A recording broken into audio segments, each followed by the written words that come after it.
मतलब क्या होगा अगर आप उन कंडीशंस को चेंज कर देते हो, then these are known as state variables. We can say initial state. अगर आप किसी रिएक्शन को स्टार्ट करते हो तो उस स्टेट को हम क्या कहते हैं, initial state.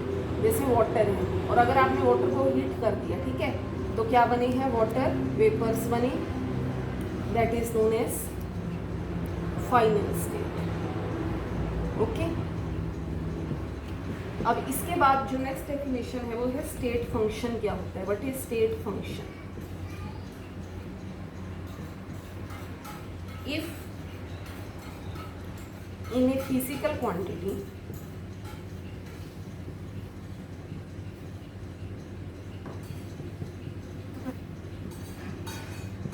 value depends on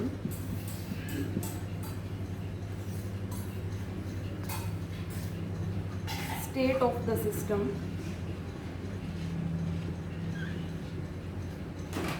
and not path.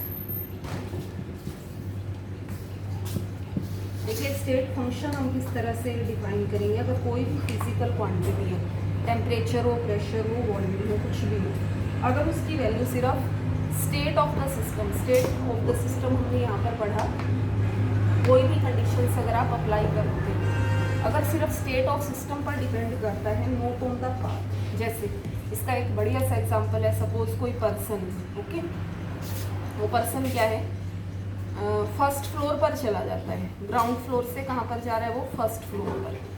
तो हमें सिर्फ ये पता है भाई वो ग्राउंड फ्लोर से फर्स्ट फ्लोर पर गया. ओके. अब हमने ये नहीं पता लगाना उसका रास्ता क्या था, वो एग्जैक्टली क्या है, सीढ़ियों से गया है, लिफ्ट से गया है, किसी भी चीज़ से गया हो, तो हमें उस चीज़ से कोई मतलब नहीं है. We have only to define that he is from ground floor to first floor.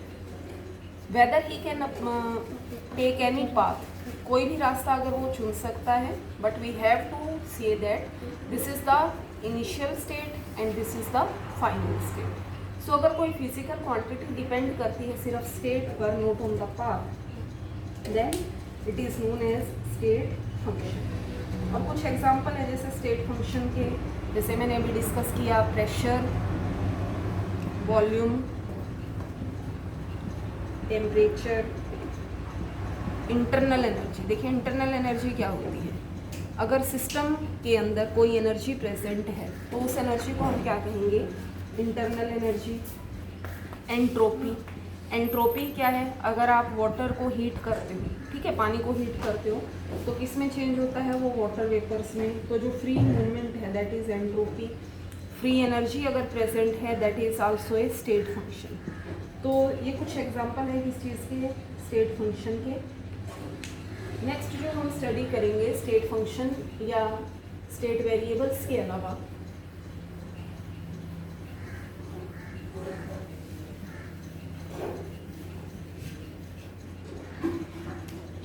That is macroscopic system.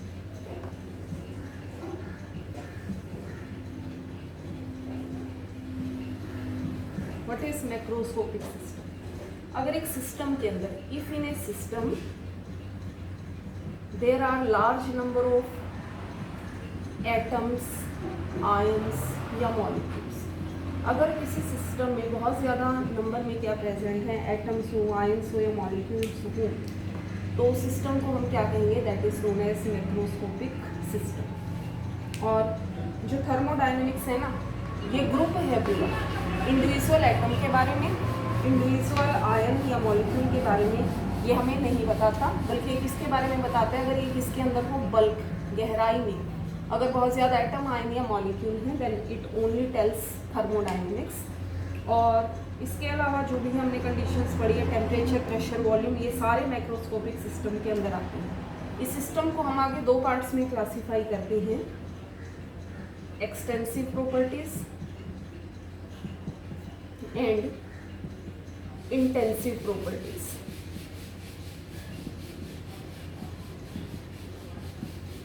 Extensive and intensive.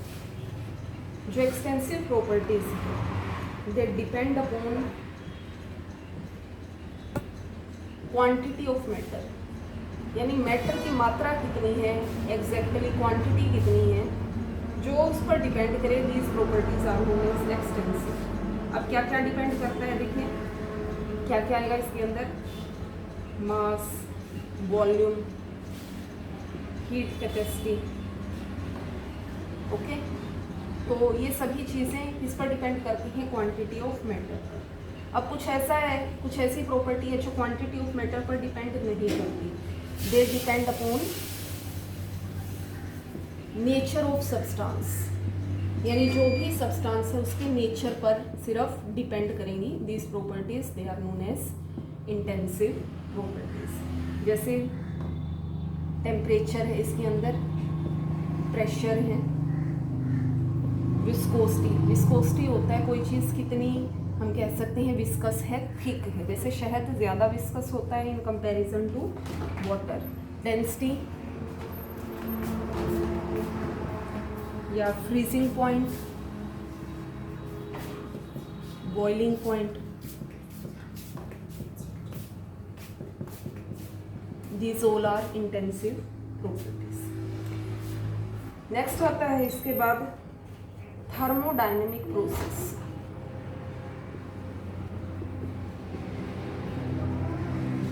Thermodynamic process के अंदर फर्स्ट है isothermal process.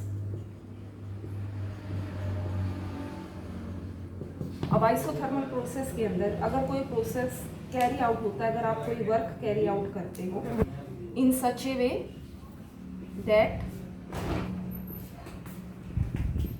Temperature remains constant, जिसमें टेम्परेचर क्या हो, कांस्टेंट हो। जैसे हमने पढ़ा था ये किसके अंदर, बॉयल्स लॉ में, टेम्परेचर अगर कांस्टेंट है तो प्रोसेस हम क्या कहेंगे, आइसोथर्मल प्रोसेस। सेकंड है isobaric process. If pressure remains constant, अगर किसी प्रोसेस में pressure of the system it is constant तो प्रोसेस क्या होता है, process it is isobaric. Third है आइसोकोरिक प्रोसेस। देखिए यहाँ सिर्फ कांस्टेंट प्रोसेस सभी में है, टेम्परेचर कांस्टेंट हो तो आइसोथर्मल, प्रेशर कांस्टेंट है तो आइसोबारिक, अगर वॉल्यूम कांस्टेंट है किसी कंडीशन में then it is known as isochoric. और फोर्थ है इस केस में adiabatic process. So what is adiabatic process? If no heat can exchange from system to surrounding, अगर कोई हीट एक्सचेंज ना होती, नो हीट एक्सचेंज, ठीक है, कोई हीट का एक्सचेंज ना हो, मीन्स हीट क्या हुई, अब जो जहाँ पर है वो वहीं पर रहेगी, then that process it is known as adiabatic process. Okay, तो ये हैं कुछ थर्मोडायनेमिक प्रोसेस। नेक्स्ट हम स्टडी करेंगे further later. Okay, thank you.